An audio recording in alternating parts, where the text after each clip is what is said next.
Dans ce tuto, nous allons réaliser deux brushes. Une broche lierre, une broche liane que nous allons imbriquer ensemble. C'est un nouveau dispositif de Clip Studio Paint. Je te recommande fortement de mettre à jour ton logiciel, auquel cas ça ne marchera pas. Et si tu voulais absolument tout de suite le brush, il est disponible dans la description. Alors nous allons faire un petit brush lierre, donc pour ce faire, il nous faut une image de référence pour savoir comment est construit un lierre. Donc nous allons utiliser cette petite feuille pour tout ce qui va être ombre et lumière. On remarque effectivement sur cette grosse feuille qu'il y a une sorte de forme de T avec une sorte de flèche là. Donc ça, on verra ça tout à l'heure. Et là, on voit qu'il y a aussi plein de petits vaisseaux qui partent, mais généralement c'est toujours deux vaisseaux, 1, 2, 1, 2, puis après c'est des tout petits, 1, 2, tout petits entre chacun. Donc on est parti.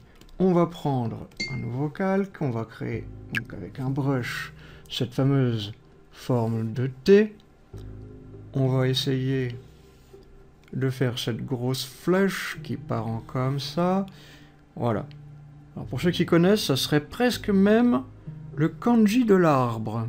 Il manquait plus que ça fasse comme ça, tu vois. Un peu de culture, voyons. On va dire que je suis en forme. Bon, allez, non. Allez, on va même dire que je vais faire la forme. Clic droit sur le calque de fond, nouveau calque, remplir. Et là, je le mets une valeur de 50%. Je clique sur le bouton supprimer.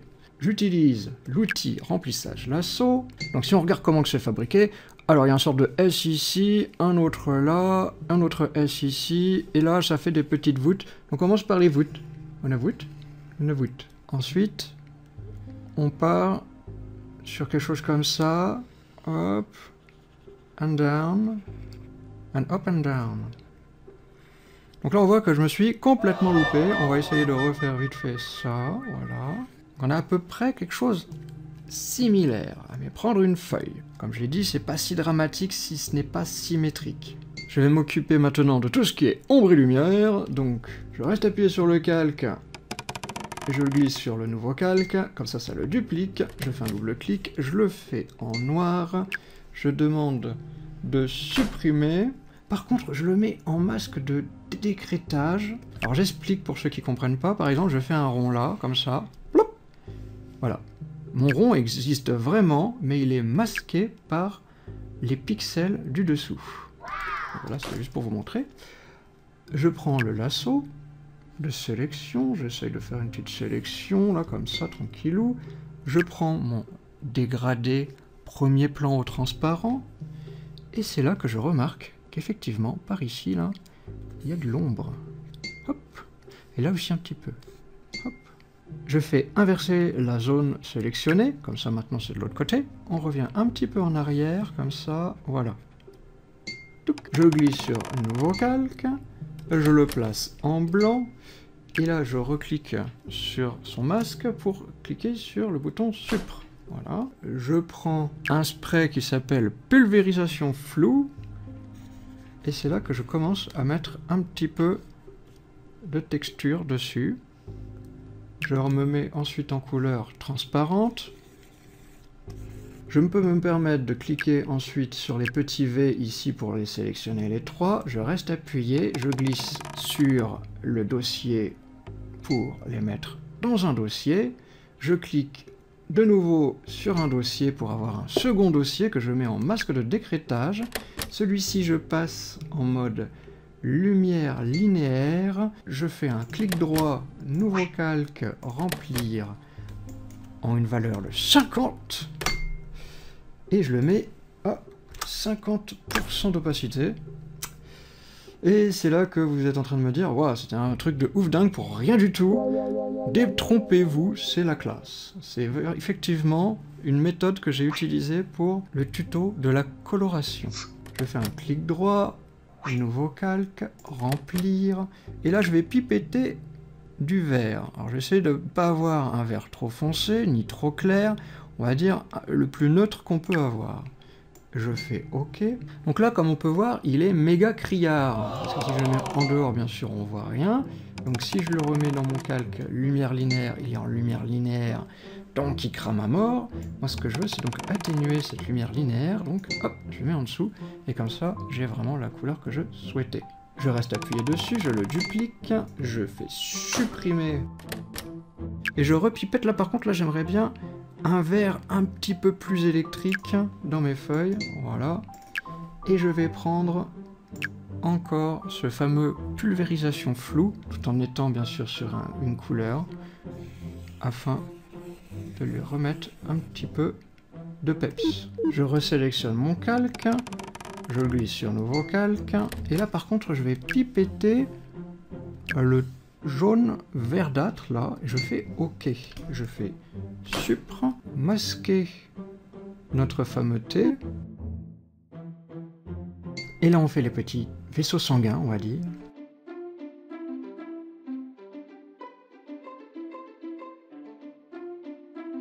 Alors si pour vous le trait est un peu trop épais, vous pouvez aller dans Filtre, Correction, corriger la largeur de ligne, et c'est là que soit vous pouvez l'épaissir, ou vous pouvez l'affiner. Donc là, c'est assez fin, je trouve, sauf là-haut. Ça m'enquiquine parce que ça aurait été vraiment que là-haut. Alors pour ce faire, vous pouvez prendre une sélection. Hop, j'ai envie que ça soit uniquement cette partie-là. Hop, ça ne fait que là où est-ce que j'ai sélectionné. Je fais un nouveau calque, d'ailleurs je le mets au-dessus. Et je le mets en masque de décrétage. Et je vais le mettre en incrustation. Je vais prendre une couleur blanche. Et je vais donner un petit coup de punch. Pulvérisation floue. Pour donner un petit peu plus de texture. Je prends aussi un peu de noir. Hop, légèrement, pas trop en mettre. Et je vais baisser ça à 70%, je pense. Alors je trouve que mes vaisseaux sont un petit peu trop pétants. Alors je vais prendre la gomme de dégradé. Je vais rester sur les pointes. Je vais aller à peu près au centre. Hop. Hop. Hop. Ça atténue un petit peu quand même tout ça.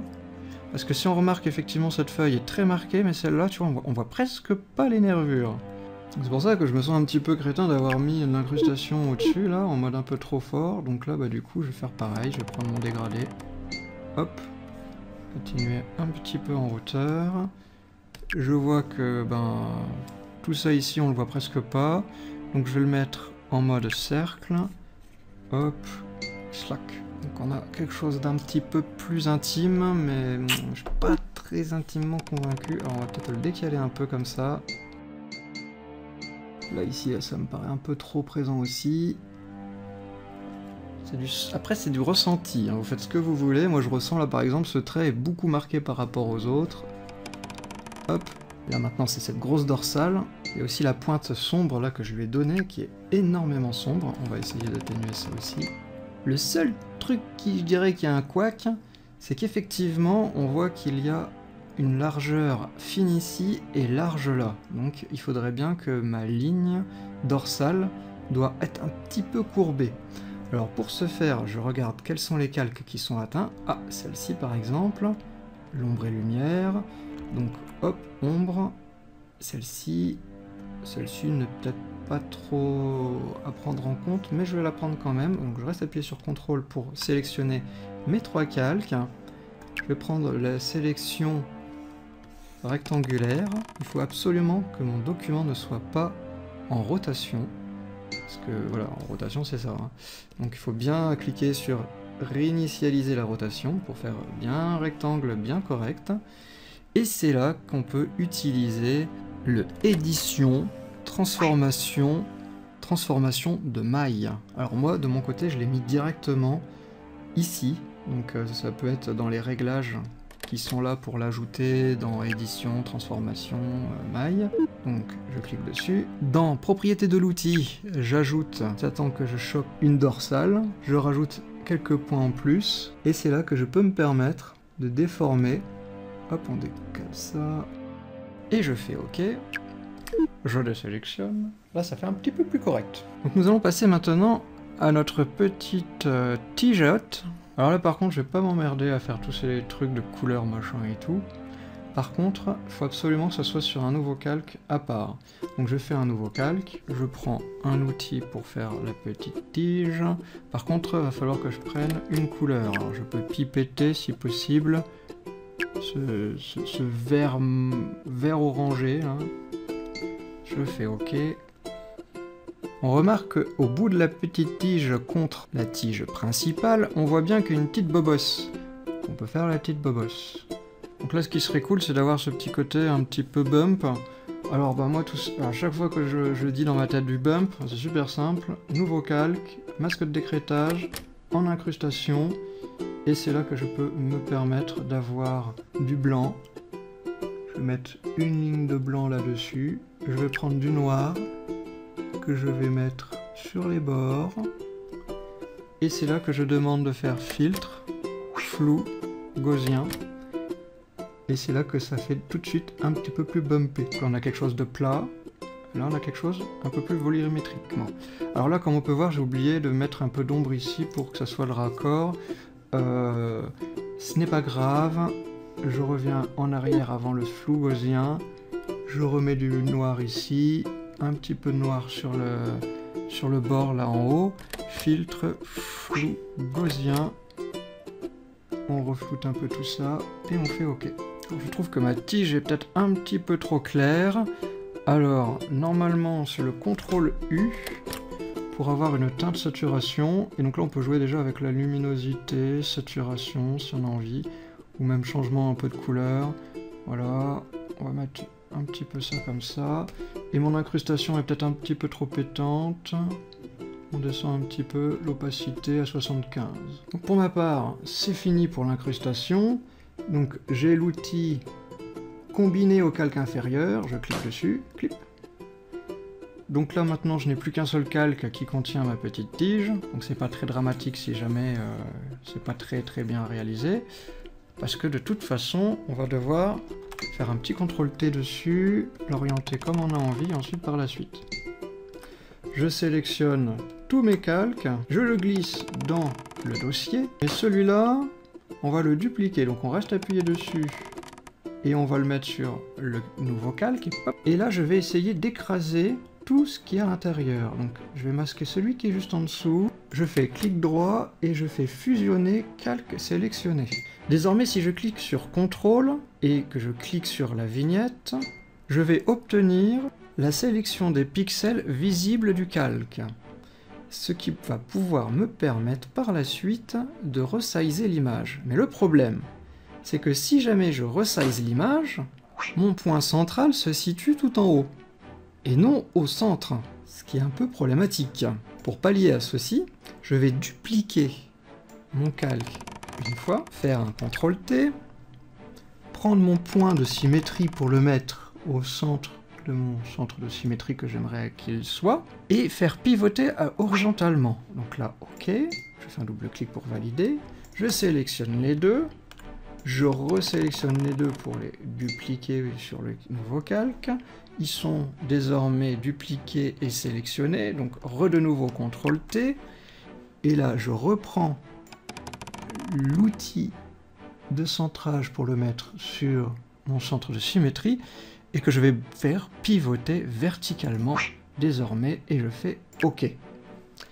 Je sélectionne mes 4 calques que je vais glisser dans un groupe, et c'est là que je fais CTRL et clic sur le groupe pour avoir tous les pixels visibles sélectionnés. Vous allez dans édition, découper, et voilà, c'est bon, on peut désélectionner. Et nous avons donc notre feuille avec son centre de symétrie qui est bien positionné. Pour exporter, il y a deux choses à savoir. Une, masquer le fond, bien évidemment pour éviter que ça enregistre la couleur du fond. Ce qu'il faut faire aussi, c'est que là actuellement nous sommes dans un dossier pour cette feuille. Ça serait cool que je l'aplatisse. Donc je fais un clic droit, fusionner les calques sélectionnés. Voilà. Et ce qu'il faut bien évidemment prendre en considération, c'est que si je fais édition, enregistrer le matériau, image, vous allez voir qu'il a tout de suite été pris dans un carré. Et donc son point de centre de symétrie se situe au centre. Donc on n'est pas bon, on veut que notre centre soit au-dessus. Donc je fais annuler, et pour bien faire, il faut que je fasse donc la fameuse zone que j'ai créée. Donc je fais CTRL A, édition, enregistrer le matériau image, et c'est là que je vais pouvoir l'appeler lierre 01. Utiliser la forme de pointe du pinceau, All Material, Image Material Brush, et je vais l'appeler donc lierre. Et je fais OK. Je peux aussi créer un masque de calque, donc je désélectionne, je crée un masque de calque, je prends mon lasso, je demande de mettre en couleur transparente, et je vais essayer de faire cette petite forme de feuille. Alors, tu cliques sur le masque, tu fais un clic droit et tu fais appliquer le masque au calque. Un CTRL A, édition, enregistrer le matériau image, donc on peut recliquer là-dessus, lierre A02, j'aurais dû appeler lierre, ce petit calque, au moins comme ça j'aurais pas l'écrire 50 fois, brush, et ensuite lierre pour qu'on puisse rechercher plus facilement les petits mots-clés, et on fait OK. Donc comme on peut voir, chaque fois il y a un petit bourrelet sur chaque coin, là. Enfin on le voit mieux peut-être sur un autre coin. Voilà, il y a un petit bourrelet, tout ça. Donc là ce que je vais faire, je vais essayer de faire un petit truc comme ça du coup. Voilà. Touc. Ce que je vais faire, c'est un nouveau calque, le mettre en masque de décrétage, le mettre ensuite en incrustation, mettre une petite ligne blanche, là, comme ça, pour le centre, avec, bien évidemment, des petits points en haut et en bas, et on va faire un petit contour noir. Oh. Hop. Alors vu que je suis en masque de décrétage, c'est pour ça qu'on ne le voit pas, mais il existe. Attendez, je retire. Voilà, ça fait quand même assez fat, mais c'est fait exprès. Parce que maintenant, si jamais je vais dans filtre, flou gaussien, j'ai la possibilité donc de flouter cela pour le rendre un petit peu plus bumpé. Ce qui va me plaire aussi, c'est de rajouter un nouveau calque, le mettre en masque de décrétage avec pulvérisation floue, pour mettre un petit peu de texture. Je vais même prendre du pulvéri pour faire quelques petits points là et là, pour le remettre aussi en incrustation. Jouer avec un petit peu de l'alpha là. Et pour moi j'ai l'impression que ce vert est un petit peu trop vert. Ça serait cool quand même qu'il y ait des petites taches marronnées. Alors pour ce faire, on va prendre ça. On va mélanger avec du pulvéri, voilà. Le pulvéri, on va le mettre en flou gaussien. Et on fait OK. Donc là, on a quelque chose qui commence à devenir un petit peu trop sombre, donc on peut jouer avec l'opacité. L'incrustation, ça serait cool aussi d'utiliser le pulvéri pour grignoter un tant soit peu les grosses marques comme ça, là. Voilà, hop, donc là je suis en pulvéri mais en gomme là comme on dit, couleur transparente, et comme ça ça me grignote un petit peu mes ombres et lumières. Je trouve que c'est un petit peu trop marqué, on va même d'ailleurs l'atténuer un petit peu celui-ci en opacité.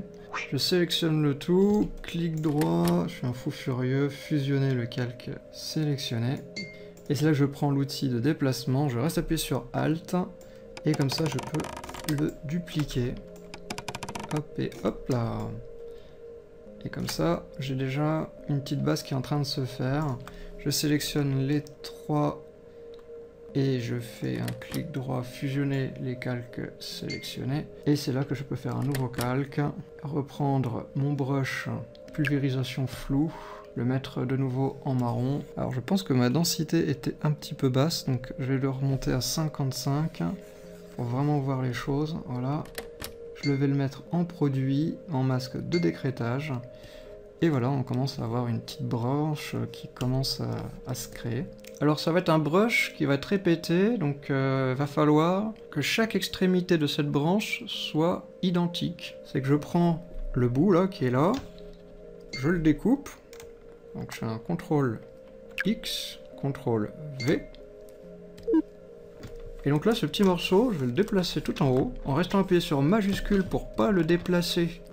Comme vous pouvez voir, à chaque fois, je vois je reste appuyé sur majuscule pour le déplacer jusqu'en haut. Et là, hop, on va voir la boucle qui va être parfaite. Alors si je veux, je peux un petit peu atténuer l'entrechoquage là, avec le Smudge and Paint, voilà, pour la petite fusion. Et comme ça, on est nickel. Je sélectionne les deux calques, je fais un clic droit, fusionner les calques sélectionnés, et c'est parti, je reste appuyé sur CTRL, je clique sur la vignette, je vais donc dans Édition, enregistrer le matériau image, je vais l'appeler Liane 03, utiliser pour la forme de pointe du pinceau, All Material, Image Material, Brush, et on l'appelle Liane pour qu'on puisse le retrouver juste après. Je fais OK. Donc si vous avez déjà un dossier végétal, il n'y a plus qu'à aller tout en haut à gauche des outils secondaires, le petit menu là, créer un outil secondaire personnalisé, voilà. Je vais l'appeler Liane, je fais OK. Je vérifie bien que je suis sur une couleur, hein. Donc là on peut prendre du noir si j'ai envie, c'est juste pour être sûr et certain qu'on n'est pas en couleur transparente. Et nous allons tout de suite dans pointe du pinceau, matériaux, je clique ici pour ajouter une forme de pointe, je vais chercher des lianes, alors j'en avais fait plein, voilà, je crois que c'est le liane 3 que j'avais créé, donc je fais OK, je vais ensuite dans trait, et je clique sur ruban, qu'on est très bien, sauf qu'on voit qu'il part en transparence, parce que si jamais je vais dans pointe du pinceau, densité du pinceau, ça me plairait bien qu'il soit à 100%, et je décoche pression du stylo. Voilà, on va faire un petit test. Un magnifique ruban. Le petit souci que j'ai, effectivement, c'est qu'il est énorme. Ce serait cool que lorsque j'appuie sur le pinceau, ça puisse changer aussi la taille, mais pas un truc tout fin. Donc on va essayer de remonter un petit peu la sortie, légèrement, voilà. Et comme ça, si j'appuie légèrement, c'est fin, si j'appuie fort, c'est gros. Nous avons ici forme du pinceau numéro 2. Pinceau double, on clique dessus, on ne met pas, surtout pas en produit, la taille du pinceau ça va être selon la pression du stylo, on va encore refaire le coup de la sortie, pas trop non plus, voilà. Par contre la pointe du pinceau, actuellement, c'est un cercle, on n'en veut pas, et c'est là qu'on va aller chercher notre lierre. Nous allons sélectionner les deux lierres, donc la petite et le... voilà, et on fait OK, pour bien faire que l'angle soit aléatoire. Et on va jouer sur la taille du pinceau aussi. On désactive le réglage de la densité du pinceau avec l'écart. Et on retourne en forme du pinceau, j'ai oublié d'appliquer aux valeurs RGB. Et c'est là qu'on commence à avoir des petites feuilles qui sont en train de se faire. On va dans le trait, on va choisir un écart, wow, qui est peut-être un petit peu trop là. Hop, on joue avec la chose.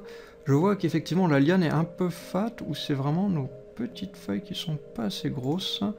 Alors on peut jouer aussi avec la taille effectivement du pinceau, et c'est là qu'en fin de compte on peut avoir notre brush qui commence à se créer petit à petit. Que la variation de notre brush puisse aussi être un petit peu aléatoire, légèrement, donc on joue avec une valeur minimum de 50%. On peut revenir sur le trait, je crois qu'ils sont un petit peu trop... voilà. Essayer d'être un peu plus sang comme ça. Je trouve que la liane est encore méga fat. On va revenir sur la taille du pinceau. On efface et on regarde. Alors on va peut-être quand même mettre un petit fond blanc pour voir ce qu'on fait. Alors je trouve que la stabilisation est très petite. On va la mettre à 32. Je crois que les débuts sont un peu chaotiques. Ah bah c'est parce qu'il y a début et fin. Donc on décoche début et fin. Même début, voilà, on décoche tout. On peut retourner dans pointe du pinceau, et c'est là qu'on a retournement horizontal. On peut faire aléatoire, et verticalement, aléatoire. Comme ça, on a encore plus d'aléation. C'est aléatoire à mort. On peut jouer même avec l'épaisseur en aléatoire. On va peut-être le mettre à 50. Et c'est là qu'on a vraiment des petites feuilles qui peuvent être dans tous les sens. Donc effectivement, on va remettre un petit peu l'épaisseur, voilà, un petit peu moins, peut-être 75, c'est peut-être pas bête. Nous allons essayer ce brush sur un document à plus grande échelle. Donc là, je l'ai mis à 100% le document. Nous allons tester le brush. il me paraît cool. Je demande de grossir. Ah, je vois qu'il y a déjà un petit souci qui... Effectivement, c'est le caca, c'est le catastrophe. Alors, ce qui s'est passé, c'est qu'effectivement, taille de pinceau, c'est bien selon la pression du stylo, mais en forme du pinceau numéro 2, je n'ai pas fait lié à la taille du pinceau principal. Donc si je le fais tout de suite, alors bah ça va rester tout petit du coup tout le temps. Donc c'est pas bon. On revient dans taille de pinceau, on va le mettre assez fin, on reva dans forme du pinceau, et on demande de le mettre plus gros. Ainsi, si jamais je fais un tracé, on voit que tout va bien, et quand je demande de le mettre plus gros, c'est comme si j'avais vraiment fait un zoom sur le brush en question. Donc là, je pense qu'on est tout bon. Je vais quand même remettre la taille de pinceau à 15 pour vérifier que tout va bien. Ça m'a l'air très correct. Dès que pour moi tout est bon, je fais enregistrer les paramètres actuels en tant que paramètres par défaut pour cet outil secondaire. Oui, tout ça. Donc on clique là-dessus. Et est-ce que vous êtes sûr? Bah oui, je suis sûr. Et je fais OK. Comme ça, à tout moment, si jamais je fais des gros trucs et je fais « Ah là là, je veux rétablir », je vais dans « Propriétés de l'outil », tout en bas à droite, j'ai « Rétablir les paramètres par défaut ». Hop, je clique, je peux faire OK, et comme ça, mon brush est revenu à son initial. J'espère que ce tuto t'a plu et que tu vas faire pousser de merveilleuses plantes, et j'espère aussi voir bourgeonner tes créations sur le serveur Discord Wizard, là où il y a... Attends, excusez-moi, je vais chercher juste un sécateur, ça commence à devenir embarrassant.